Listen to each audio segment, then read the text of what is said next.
Good evening everyone, welcome back to another class of science, class 7th। तो आज की class में हम लोग अपने chapter number 4 the world of metals and non metals का पार्ट 2 कंटिन्यू करेंगे।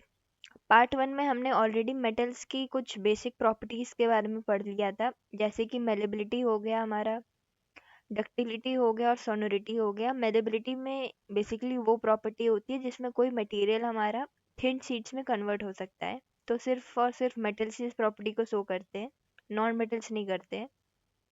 फिर डक्टिलिटी हमारी वो प्रॉपर्टी थी जिसमें कोई मटेरियल हमारा थिन वायर्स में कन्वर्ट हो सकता है। तो मेटल्स ही ये प्रॉपर्टी शो करते हैं, नॉन मेटल्स नहीं करते।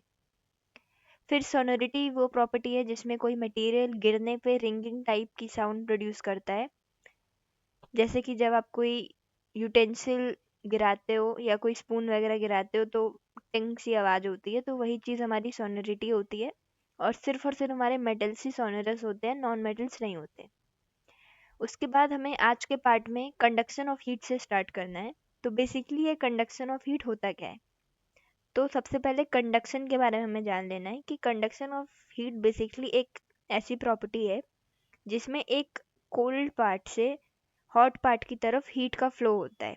यानी आपके पास कोई मटेरियल है, उस मटेरियल को आप एक साइड से हीट कर रहे हो, तो उसके एक साइड से दूसरे साइड तक जो हीट फ्लो हो रही है उसी को कंडक्शन ऑफ हीट बोलते हैं। जैसे कि ये कोई हमारा एक ऑब्जेक्ट है, इसका ये लेफ्ट साइड है, ये राइट साइड है। हम लोग इसको लेफ्ट साइड से हीट कर रहे हैं, लेकिन ये जो ऑब्जेक्ट है अगर हमारा ये कोई मेटल है जैसे कि आयरन या कुछ, तो ये क्या होगा, ये सिर्फ और सिर्फ लेफ्ट साइड हीट नहीं होगा, ये पूरा लेफ्ट टू राइट पूरा हमारा इवनली हीट होगा, क्योंकि इसमें जो हीट है वो लेफ्ट से राइट पूरा फ्लो कर रही है। हॉट पार्ट से कोल्ड पार्ट में हीट फ्लो कर रही है, तो इसी चीज़ को हम लोग कंडक्शन ऑफ हीट बोलते हैं। इस चीज़ को बेटर अंडरस्टैंडिंग के लिए हमें एक्टिविटी भी दी हुई है, जिसमें हम लोग एक ग्लास के टम्बलर में हॉट वाटर को रख के एक मेटल स्पून और वुडन स्पून को रख रहे हैं। तो हम लोग देख क्या रहे हैं कि ये जो मेटल स्पून है ये पूरे ऊपर से नीचे तक इवनली हीट हो रहा है और जल्दी हीट हो रहा है as compare to a wooden spoon. हम लोग दोनों को सेम टेम्परेचर ऑफ वाटर में रख रहे हैं, सेम टाइम के लिए रख रहे हैं, लेकिन हमारा मेटल स्पून ज़्यादा गर्म होगा और जो वुडन स्पून है वो कम गर्म होगा। ऐसा इसलिए है क्योंकि जो मेटल है वो एक बेटर कंडक्टर ऑफ हीट है, उसमें ज़्यादा जल्दी से ज़्यादा बेटर तरीके से हीट कंडक्ट होगी। जबकि वुडन एक नॉन मेटल है तो उसमें हीट कंडक्ट नहीं होगी। तो मेटल्स हमारे गुड कंडक्टर्स ऑफ हीट होते हैं और नॉन मेटल्स हमारे पुअर कंडक्टर्स ऑफ हीट होते हैं। पुअर कंडक्टर्स ऑफ हीट बोलो या इंसुलेटर्स ऑफ हीट बोलो तो सेम ही बात है। फिर अब आता है हमारा कंडक्शन ऑफ इलेक्ट्रिसिटी। तो इलेक्ट्रिसिटी कंडक्शन भी हीट कंडक्शन के से थोड़ा हमारा रिलेटेड है, क्योंकि जैसे कंडक्शन ऑफ हीट में हमारा हीट फ्लो हो रहा था, तो कंडक्शन ऑफ इलेक्ट्रिसिटी में हमारी इलेक्ट्रिसिटी फ्लो होती है। और वही सब्सटेंसेस जो इलेक्ट्रिसिटी को अपने अंदर फ्लो होने देते हैं वो हमारे मेटल्स होते हैं, या उनको कंडक्टर्स ऑफ इलेक्ट्रिसिटी बोला जाता है, जिसका एग्जाम्पल हमारे मेटल्स होते हैं। और वही जो मटेरियल्स हमारे इलेक्ट्रिसिटी को कंडक्ट नहीं कर सकते हैं वो होते हैं हमारे इंसुलेटर्स या फिर पुअर कंडक्टर्स ऑफ इलेक्ट्रिसिटी। तो इसके एग्जाम्पल्स में हमारे नॉन मेटल्स आते हैं। अभी मैंने जब कंडक्टर्स ऑफ हीट के बारे में बताया तो उसका एक अच्छा एग्जाम्पल क्या हो सकता है कि जो आपके घर में यूटेंसिल्स वगैरह यूज़ होते हैं वो बेसिकली हमारे आयरन के बने होते हैं, किसी मेटल के बने होते हैं। तो इसीलिए बने होते हैं क्योंकि जो हमारे मेटल्स होते हैं ना उन पे इवनली पूरा प्रॉपर एरिया से कंडक्शन ऑफ हीट होता है, पूरा जो एरिया है वो उसको प्रॉपर हीट मिलेगी। प्लस उसके जो हैंडल्स होते हैं वो हमारे पुअर कंडक्टर्स के बने होते हैं, जैसे प्लास्टिक हो गया या वुड हो गया। जैसे कि जब आप उन यूटेंसिल्स को उठाओ, जो आपके कुकिंग यूटेंसिल्स हैं, आपका हाथ वाथ ना जले और आप प्रॉपरली आप चीज़ों को उठा पाओ। अब अगर कंडक्शन ऑफ इलेक्ट्रिसिटी पे वापस आए तो मैंने अभी बताया कि मेटल्स हमारे अच्छे कंडक्टर्स होते हैं इलेक्ट्रिसिटी के, क्योंकि उसके अंदर मेटल्स के अंदर फ्री इलेक्ट्रॉन्स रहते हैं जो कि इलेक्ट्रिक चार्जेस को कैरी कर पाते हैं। वहीं नॉन मेटल्स में ऐसा केस नहीं होता है। तो इसी चीज़ को बेटर अंडरस्टैंडिंग के लिए एक और हमें एक्टिविटी दी है। उस एक्टिविटी में हमने क्या किया है, एक टेस्टर लिया है और अलग अलग टाइप के मटेरियल्स लिए हैं। एक टेस्टर एक ऐसा मतलब टूल होता है जिसके ऊपर एक बल्ब लगी रहती है। तो जब इस टेस्टर को आप इलेक्ट्रिसिटी के कांटेक्ट में आता है तो इसकी जो बल्ब होती है वो ग्लो कर जाती है। तो हम लोग क्या करेंगे, हमने अलग अलग ऑब्जेक्ट्स लिए हैं, लाइक एल्युमिनियम फॉयल लिया है, copper wire, iron nail, sulphur, coal, wood, stone, rubber eraser और नायलॉन रोप। तो इन सब मटेरियल्स का यूज़ करके हमें चेक करना है कि किसके थ्रू इलेक्ट्रिसिटी पास हो रही। तो जब आप टेस्ट करोगे टेस्टर के थ्रू तो आप क्या देखोगे, सिर्फ और सिर्फ हमारा कॉपर, आयरन और एल्युमिनियम में बल्ब ग्लो करेगी टेस्टर की। बाकी ना तो सल्फर में ग्लो करेगी, ना ही कोल, वुड, स्टोन, रबर, नायलॉन रोप इनमें से नहीं करेगी। तो इस एक्टिविटी का हमारा यही कंक्लूजन निकलता है कि जो मेटल्स होते हैं हमारे, वो हमारे गुड कंडक्टर्स ऑफ इलेक्ट्रिसिटी होते हैं, और जो हमारे नॉन मेटल्स होते हैं वो पुअर कंडक्टर्स ऑफ इलेक्ट्रिसिटी होते हैं, यानी कि आप इंसुलेटर्स भी बोल सकते हो। आप जो आपके घर में इलेक्ट्रिशियंस वगैरह आते होंगे या जो लोग इलेक्ट्रिसिटी से रिलेटेड वर्क्स करते हैं, क्या देखा गया है कि वो लोग जब भी इलेक्ट्रिसिटी से रिलेटेड कोई वर्क करते हैं तो वो लोग अपने हाथ में रबर ग्लव्स को पहनते हैं। या जो हमारे ऐसे टूल्स वगैरह होते हैं जैसे स्क्रू ड्राइवर्स वगैरह हो गए, इसके ऊपर पीछे हमारी प्लास्टिक की कवरिंग लगी होती है। ये रबर ग्लव्स और प्लास्टिक की कवरिंग क्या हेल्प करता है, ये इलेक्ट्रिसिटी को कंडक्ट होने से बचाता है। अगर स्क्रू ड्राइवर पूरा का पूरा मेटल से बना होगा तो जब आप स्क्रू ड्राइवर को पकड़ोगे तो चांसेस है कि आपके बॉडी में करंट आ सकता है। इसीलिए स्क्रू ड्राइवर के पीछे जहाँ से आप होल्ड करते हो वहाँ प्लास्टिक की कवरिंग रहती है, क्योंकि प्लास्टिक एक पुअर कंडक्टर है। तो उसके थ्रू इलेक्ट्रिसिटी आपके बॉडी के कांटेक्ट में नहीं आएगी, आपको इलेक्ट्रिक शॉक नहीं लगेगा। सेम रीज़न हमारा रबर ग्लव्स के लिए भी है। रबर ग्लव्स अगर आप पहने रहोगे या कोई इलेक्ट्रिशियन पहना रहेगा तो उसको करंट नहीं लगेगा। अगर वो इलेक्ट्रिक करंट के कांटेक्ट में आया तब भी उसको करंट नहीं लगेगा, क्योंकि रबर ग्लव्स पहनने होने की वजह से वो इलेक्ट्रिसिटी कंडक्ट ही नहीं हो पाएगी उसकी बॉडी में। ठीक है, तो हमारे जो मेटल्स होते हैं वो गुड कंडक्टर्स ऑफ हीट और इलेक्ट्रिसिटी दोनों होते हैं, और जो नॉन मेटल्स होते हैं वो पुअर कंडक्टर्स ऑफ हीट और इलेक्ट्रिसिटी होते हैं। अब नेक्स्ट आता है हमारा effect of air and water on metals. और वो भी उसमें स्पेशली हम लोग अभी आयरन के बारे में पढ़ेंगे कि आयरन के ऊपर क्या असर पड़ता है अगर वो एयर और वाटर के कांटेक्ट में आए। तो जब आयरन हमारा एयर या वाटर के कांटेक्ट में आता है ना, तो उसके ऊपर एक रेडिश ब्राउन कलर की कोटिंग फॉर्म हो जाती है जिसको हम लोग रस्ट बोलते हैं। और इस प्रोसेस के को हम लोग रस्टिंग बोलते हैं। मतलब कि वो प्रोसेस जिसमें हमारा आयरन ऑक्सीजन और वाटर के कांटेक्ट में आने पे रेडिश ब्राउन सब्सटेंस में टर्न हो जाता है, एक रेडिश ब्राउन सब्सटेंस अपने ऊपर फॉर्म कर लेता है, उसको हम लोग रस्टिंग बोलते हैं। जो कि आपके घर में अगर कोई पुराने वगैरह गेट्स हों या फिर कोई ऐसे पुराने आयरन नेल्स या आयरन टूल्स हों तो आप देखोगे उसके ऊपर बहुत रस्ट आ जाती है अगर ऐसे ये अनयूज्ड पड़ा हुआ है काफ़ी टाइम के लिए। वो इसीलिए है क्योंकि रस्टिंग हमारा एयर यानी कि ऑक्सीजन और मॉइस्चर यानी कि वाटर के कांटेक्ट में आने पे ये रस्ट फॉर्म हो जाती है। इस चीज़ को कंफर्म करने के लिए एक और एक्सपेरिमेंट दिया है। इसमें आप क्या कर रहे हो, आप 3 ग्लास बॉटल्स ले रहे हो, ए, बी और सी। ए में आपने आयरन नेल को डाला है और सिलिका जेल को डाला है। सिलिका जेल को इधर इसलिए डाला है क्योंकि ये जो सिलिका जेल है ये हमारे मॉइस्चर को अब्जॉर्ब कर लेती है। मॉइस्चर यानी कि हमारा वाटर, यानी कि अगर एयर में जो इस बॉटल के अंदर जो एयर है उसके अंदर कोई भी डिजॉल्व ऑक्सीजन है तो उसको सिलिका जेल हमारी अब्जॉर्ब कर लेगी। यानी कि ए वाली कंडीशन में सिर्फ और सिर्फ हमारे पास एयर है, वाटर नहीं है। और वहीं बी वाली कंडीशन में क्या है कि आपने वाटर लिया है और इस वाटर को आपने बॉईल कर दिया है, प्लस इस वाटर को डालने के बाद उसमें आयरन नेल डालने के बाद आपने ऊपर से ऑयल डाल दिया है। इस ऑयल को डालने पे क्या हो रहा है कि ये जो ऑयल है, सबसे पहले तो वाटर जो हमने बॉईल किया है उसका रीज़न जान लेते हैं। इस वाटर को बॉईल करने से वाटर के अंदर अगर कोई भी डिज़ोल्व गैस है तो वो हमारी रिमूव हो जाती है, और ऊपर से ऑयल डालने पे नई ऑक्सीजन डिज़ोल्व होने से बच जाती है। मतलब कोई नई ऑक्सीजन मॉलिक्यूल आके उस वाटर में डिज़ोल्व नहीं होगा। यानी बी वाली कंडीशन में हमारे पास एयर नहीं है, सिर्फ और सिर्फ वाटर है। ए वाली कंडीशन में सिर्फ एयर है, बी वाली कंडीशन में सिर्फ वाटर है, और सी वाली कंडीशन में हम दोनों चीज़ों को प्रोवाइड कर रहे हैं। यानी वाटर भी है, नॉर्मल वाटर है, प्लस ऊपर से वाटर के अंदर जो एयर है वो तो होगी ही होगी, क्योंकि वाटर हमने बॉईल नहीं किया है। प्लस ऊपर हमने ऑयल भी नहीं डाला है कोई, तो नई एयर इसमें डिजॉल्व भी हो सकती है। ठीक है, तो आप क्या देखोगे, ए वाली कंडीशन में ना हमारी इस आयरन नेल को आप कितने दिनों के लिए भी छोड़ दो, कितने महीनों के लिए भी छोड़ दो, इस पे रस्टिंग नहीं होगी। सेम विद बी वाला कंडीशन, बी में भी कोई रस्टिंग नहीं होगी आयरन नेल पे, लेकिन सी में हमारी आयरन रस्टिंग हो जाएगी। तो इस एक्सपेरिमेंट से हमें कंफर्म हो जाता है कि रस्टिंग प्रोसेस होने के लिए हमारे आयरन को एयर और वाटर दोनों के कांटेक्ट में आना होगा। अगर दोनों में से कोई एक भी चीज़ मिसिंग है तो हमारा आयरन जो है, आयरन मटेरियल हमारा रस्ट नहीं होगा। तो रस्टिंग को कंप्लीट होने के लिए, रस्टिंग प्रोसेस होने के लिए एयर और वाटर दोनों अवेलेबल होना चाहिए।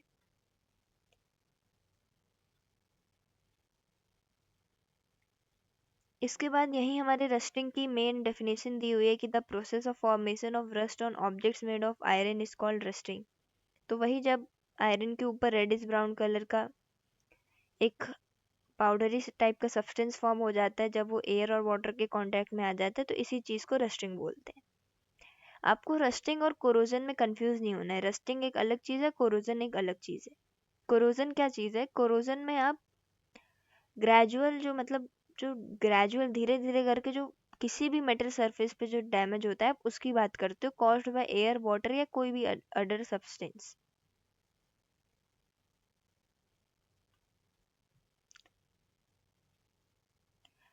जैसे रस्टिंग में हम लोग सिर्फ और सिर्फ आयरन की बात कर रहे हैं, लेकिन कोरोजन में हम किसी भी मेटल सरफेस की बात कर रहे हैं।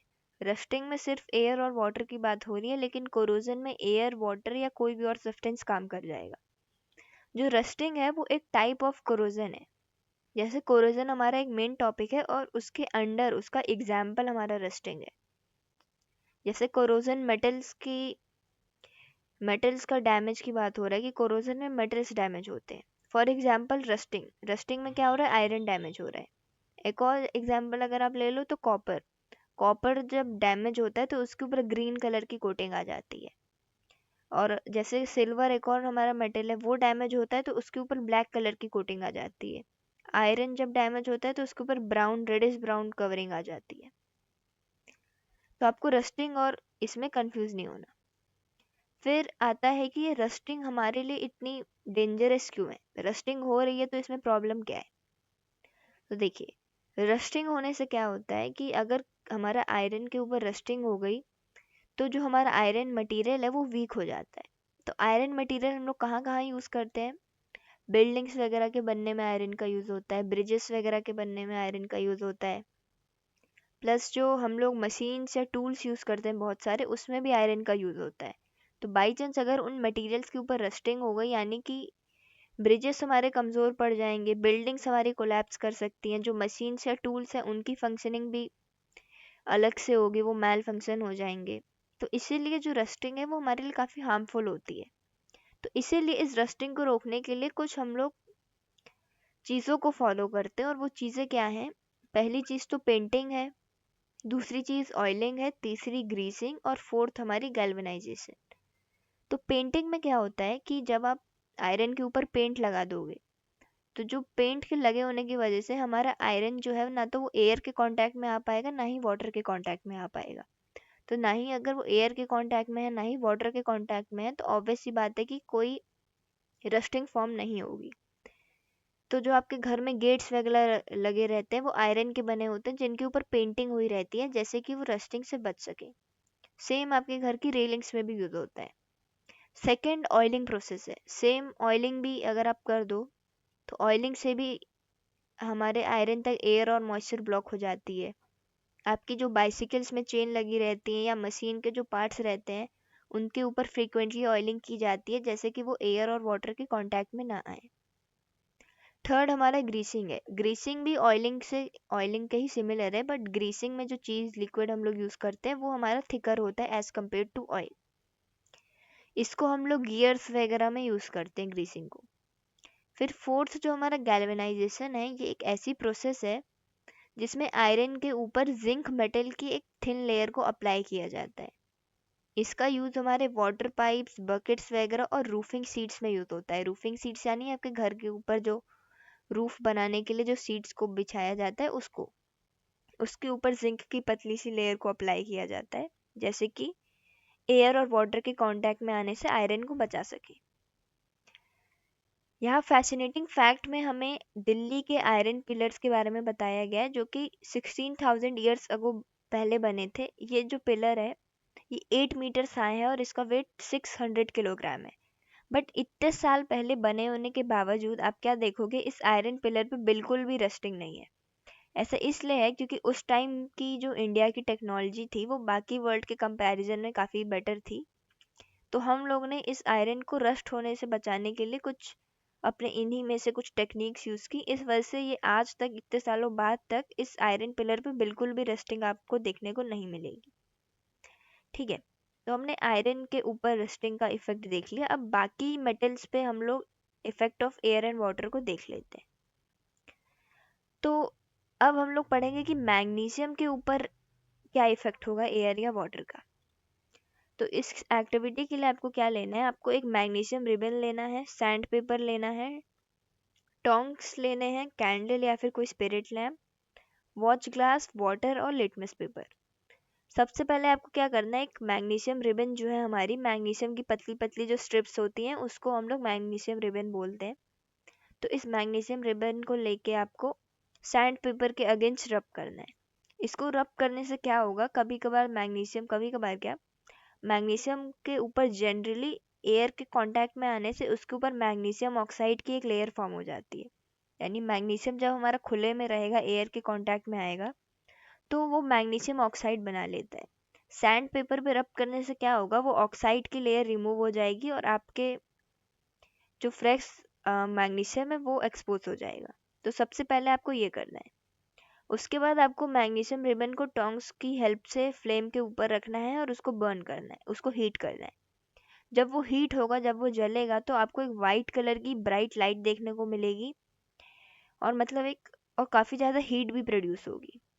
और ये जब वाइट लाइट प्रोड्यूस होगी, हीट प्रोड्यूस होगी, तो वाइट कलर के कुछ वाइट एस मिलेगा आपको, वाइट पाउडर टाइप का मिलेगा। वो पाउडर क्या है, वो पाउडर हमारा मैग्नीशियम ऑक्साइड है। जब आप मैग्नीशियम को बर्न करोगे तो मैग्नीशियम ऑक्साइड का पाउडर आपको मिलेगा। आपको उसको कलेक्ट कर लेना है। फिर उसको कलेक्ट करके आपको वाटर के साथ मिक्स करना है।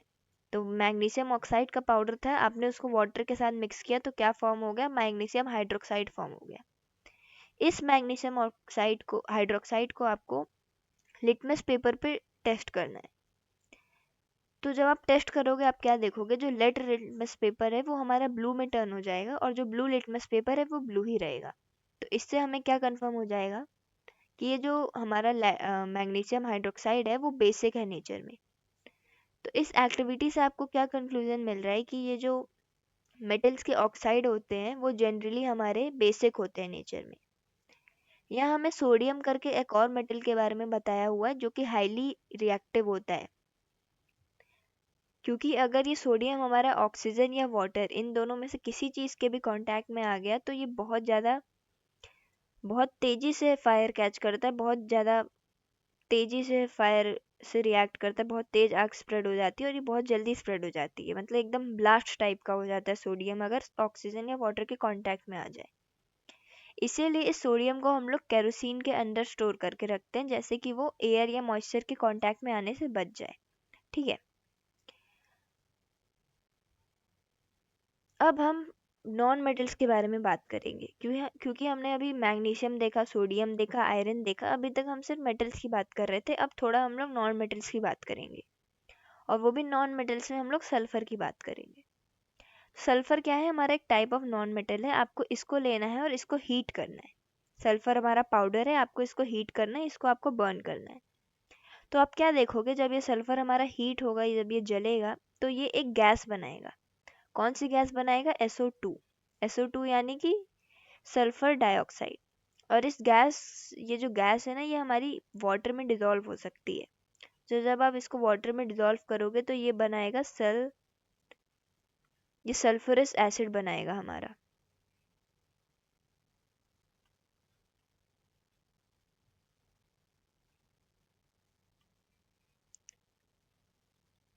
तो ये जो सल्फ्यूरस एसिड है इसको अब आपको लिटमस पेपर पे टेस्ट करना है। तो जब आप सल्फ्यूरस एसिड को लिटमस पेपर पे टेस्ट करोगे तो जो हमारा रेड लिटमस पेपर है वो रेड ही रहेगा और ब्लू लिटमस पेपर हमारा रेड में कन्वर्ट हो जाएगा। तो इससे हमें क्या चीज़ कंफर्म होगी, इससे हमें ये चीज़ कंफर्म होती है कि ये जो नॉन मेटल्स के ऑक्साइड होते हैं वो हमारे एसिडिक होते हैं नेचर में। मेटल्स के ऑक्साइड्स हमारे बेसिक होते हैं नेचर में और नॉन मेटल्स के ऑक्साइड हमारे एसिडिक होते हैं नेचर में। जब आप सल्फर को बर्न करोगे तब तो वो गैस फॉर्म करती है सल्फर डाइऑक्साइड, लेकिन अगर आप सल्फर को वाटर में डिसॉल्व करोगे तो आपको कोई रिएक्शन देखने को नहीं मिलेगा।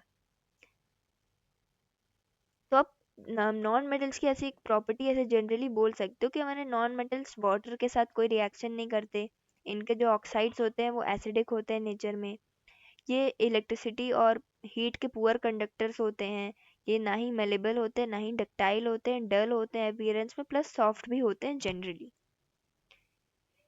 जैसे कि हमारा सल्फर, ऑक्सीजन, नाइट्रोजन, कार्बन, ये सब हमारे क्या है नॉन मेटल्स के एग्जाम्पल हैं। आपको ये सब हमारे नॉन मेटल्स के एग्जाम्पल होते हैं। ये जो प्लास्टिक हो गया, वुड हो गया, रबर, ये सब हमारे नॉन मेटल्स नहीं है, ये दूसरे मटेरियल्स हैं। नॉन मेटल्स हमारे oxygen, hydrogen, nitrogen, carbon, hydrogen, phosphorus, ये सब होते हैं। जब हम अब फॉस्फोरस की बात कर ही रहे हैं तो फॉस्फोरस भी एक और टाइप ऑफ नॉन मेटल होता है और ये भी सोडियम की तरह होता है। सोडियम की तरह होता है मतलब कि जब ये हमारा फॉस्फोरस उसके कांटेक्ट में आता है, एयर के कांटेक्ट में, तो ये काफ़ी विगरसली बर्न करता है, मतलब ये भी बहुत जल्दी फायर कैच कर लेता है। जैसे सोडियम हमारा ऑक्सीजन के एयर के कांटेक्ट या पानी के कांटेक्ट में आने पे फायर कैच कर लेता है, वैसे ही फॉस्फोरस भी हमारा एयर या उसके कांटेक्ट में आने पे हमारा फायर कैच कर लेता है। तो सोडियम को तो हम लोग केरोसिन में स्टोर करते हैं, लेकिन ये जो हमारा फॉस्फोरस है इसको हम लोग अंडर वाटर स्टोर करते हैं। तो आपको सोडियम और फॉस्फोरस में कंफ्यूज नहीं होना है। सोडियम फॉस्फोरस दोनों वाटर और एयर के कांटेक्ट में आने पे फायर कैच करते हैं, लेकिन सोडियम हमारा केरोसिन में स्टोर होता है और फॉस्फोरस हमारा वाटर के अंडर स्टोर होता है। अब हम थोड़ा जानेंगे कि नॉन मेटल्स के यूज़ के बारे में, क्योंकि हमने अभी तक सिर्फ और सिर्फ ज़्यादा मेटल्स के बारे में ही पढ़ा है। हमने जाना कि मेटल्स हमारे थिन शीट्स में कन्वर्ट हो जाते हैं, वो थिन वायर्स में भी कन्वर्ट हो जाते हैं, वो इलेक्ट्रिसिटी और इन सब के भी अच्छे कंडक्टर्स हैं। तो क्या जो हमारे नॉन मेटल्स हैं उनका कोई रोल नहीं है, उनकी कोई इंपॉर्टेंस नहीं है क्या? ऐसा नहीं है, नॉन मेटल्स की भी अपनी एक अलग इम्पोर्टेंस है। जैसे कि फॉर एग्जांपल हमारा ऑक्सीजन हो गया, फर्स्ट हमारा ऑक्सीजन। ऑक्सीजन एक काफ़ी इंपॉर्टेंट नॉन मेटल है क्योंकि हम लोग जो एयर ब्रीथ करते हैं उसमें हम लोग ऑक्सीजन का यूज़ करते हैं। हमारी बॉडी ऑक्सीजन का यूज़ करके ही हमारे जो फूड है उसको डाइजेस्ट करती है, उससे हमारे लिए एनर्जी प्रोवाइड करती है। बिना ऑक्सीजन के ना तो प्लांट्स सर्वाइव कर पाएंगे, ना ही हम ह्यूमंस, ना ही कोई एनिमल। सेकंड आता है कार्बन। कार्बन जो है वो बिल्डिंग ब्लॉक ऑफ लाइफ है। जो हमारा जो लाइफ का जो मेन बेसिक यूनिट होता है वो कार्बन से ही बना हुआ है। लाइफ का बेसिक यूनिट क्या है? हमारा डीएनए हुआ, आरएनए हो गया, फैट्स, प्रोटीन्स, कार्बोहाइड्रेट्स, ये सब किससे बने? कार्बन के बने हुए हैं। तो हम लोग जेनेटिक लेवल पे हमारा कार्बन हमको फॉर्म करता है। बिना कार्बन के भी हम लोग सरवाइव नहीं कर सकते। थर्ड आता है हमारा नाइट्रोजन। जो हमारा अर्थ का एटमॉस्फेयर है उसमें 78% नाइट्रोजन है ना। तो अर्थ के एटमॉस्फेयर में इतना बड़ा रोल प्ले करता है हमारा नाइट्रोजन, आधे से भी कितना ज़्यादा ये अर्थ के एटमॉस्फेयर को कवर करता है। प्लस ये प्लांट्स के लिए भी काफ़ी यूज़फुल है क्योंकि प्लांट्स को अगर प्रॉपर नाइट्रोजन नहीं मिलता है तो प्लांट्स हमारे अच्छे से ग्रोथ नहीं कर पाते। प्लांट्स की ग्रोथ के लिए एसेंशियल न्यूट्रिएंट होता है नाइट्रोजन। प्लांट्स को प्रोटीन वगैरह बनाने में, क्लोरोफिल बनाने में ये हेल्प करता है। फिर फोर्थ आता है हमारा क्लोरीन। क्लोरीन का यूज़ हम लोग वाटर को प्योरीफाई करने के लिए यूज़ करते हैं। वाटर प्योरीफिकेशन में क्लोरीन का यूज़ होता है। स्विमिंग पूल्स वगैरह में क्लोरीन का यूज़ होता है। हार्मफुल बैक्टीरियाज और जर्म्स जो हमारे वाटर में होते हैं उसको किल करने के लिए हम लोग क्लोरीन का यूज़ करते हैं। फिर फिफ्थ आता है हमारा आयोडीन। आयोडीन भी एक इम्पॉर्टेंट नॉन मेटल है जिसकी अगर हमारे बॉडी में कमी हो जाती है तो हमें डेफिशिएंसी डिसीज हो जाती है, गॉइटर करके, जिसमें हमारे नेक में स्वेलिंग हो जाती है। प्लस जो आयरन है इसको एज अ एंटीसेप्टिक भी हम लोग यूज़ करते हैं। ये जर्म्स वगैरह और इन्फेक्शंस को साफ़ करने के लिए यूज़ किया जाता है, जर्म्स को किल वगैरह करने के लिए। तो इसमें भी आयोडीन हमारा हेल्प करता है। तो मेटल्स भी हमारे लिए काफ़ी यूज़फुल हैं, प्लस नॉन मेटल्स भी हमारे लिए काफ़ी यूज़फुल हैं। प्लस यहाँ चैप्टर के एंड में हमें अलॉयज़ के बारे में बताया है कि अलॉयज़ क्या होते हैं। तो जब आप दो या दो से ज़्यादा मेटल्स या नॉन मेटल्स को कंबाइन करके कोई मटेरियल बनाते हो तो उसको हम लोग अलॉय बोलते हैं। फॉर एग्जांपल स्टील हो गया। स्टील ना ही कोई मेटल है ना ही कोई नॉन मेटल है, ये एक मेटल यानी कि आयरन और एक नॉन मेटल कार्बन को बना के मिला है। यानी आयरन और कार्बन को जब आप मिक्स करते हो तो तब हमारा स्टील बनता है। वैसे ही हमारा ब्रॉन्ज ब्रॉन्ज भी एक टाइप ऑफ अलॉय है। ब्रॉन्ज ना कॉपर और टिन को मिला के बनता है। तो हमारा स्टील हो गया, ब्रास हो गया, ब्रॉन्ज हो गया, ये सब हमारे अलॉयज होते हैं। ये मेटल्स और नॉन मेटल्स को कंबाइन करके बने होते हैं। और ये जो अलॉयज होते हैं ना, ये मेटल्स के कंपैरिजन में ज़्यादा स्ट्रांग होते हैं। इनका यूज़ हम लोग अलग अलग जगह में करते हैं। प्लस ये जो हमारे आयरन और एल्युमिनियम होते हैं ना, ये हमारे एक रिसाइकेबल मेटल्स होते हैं। इनको हम लोग रिसाइकिल कर सकते हैं। क्योंकि इनको हम लोग रिसाइकिल कर सकते हैं तो ये वेस्टेज ऑफ मेटल्स को कम करते हैं, प्लस हमारे एनवायरनमेंट के लिए भी अच्छे साबित होते हैं। तो इस चैप्टर में बस पूरा इतना ही है। हमें सबसे पहले मेटल्स की प्रॉपर्टी के बारे में बताया हुआ है, फिर नॉन मेटल्स के बारे में और उनके यूज़ के बारे में बताया हुआ है। हमारे मेटल्स लस्ट्रस होते हैं, हार्ड होते हैं, जनरली मेलेबल होते हैं यानी कि उनको हम लोग सीड्स में कन्वर्ट कर सकते हैं, डक्टाइल होते हैं यानी उनको हम लोग वायर्स में कन्वर्ट कर सकते हैं, सोनोरस होते हैं यानी वो गिरने पे रिंगिंग साउंड प्रोड्यूस करते हैं, हीट और इलेक्ट्रिसिटी दोनों के अच्छे कंडक्टर्स होते हैं मेटल्स। प्लस वो उनके जो ऑक्साइड्स होते हैं वो हमारे बेसिक होते हैं नेचर में। वहीं जनरली जो हमारे नॉन मेटल्स होते हैं वो डल होते हैं, यूजुअली सॉफ्ट होते हैं, ब्रिटल होते हैं नेचर में, नॉन मेलेबल होते हैं, नॉन डक्टाइल होते हैं, नॉन सोनरस होते हैं, इलेक्ट्रिसिटी और हीट दोनों के पुअर कंडक्टर होते हैं। प्लस इनके जो ऑक्साइड्स होते हैं वो एसिडिक होते हैं नेचर में। नॉन मेटल्स में हमारा oxygen, carbon, nitrogen, chlorine, iodine ये काफ़ी यूज़फुल होता है। वहीं मेटल्स में हमारा आयरन हो गया, कॉपर हो गया, निकल, ये सब वायर वगैरह बनाने में, बिल्डिंग्स के कंस्ट्रक्शंस में, यूटेंसिल्स में, मशीन्स वगैरह बनाने में, इन सब में यूज़ होता है। तो इसी के साथ आप लोग का चैप्टर यहीं पे ख़त्म होता है। Thank you so much.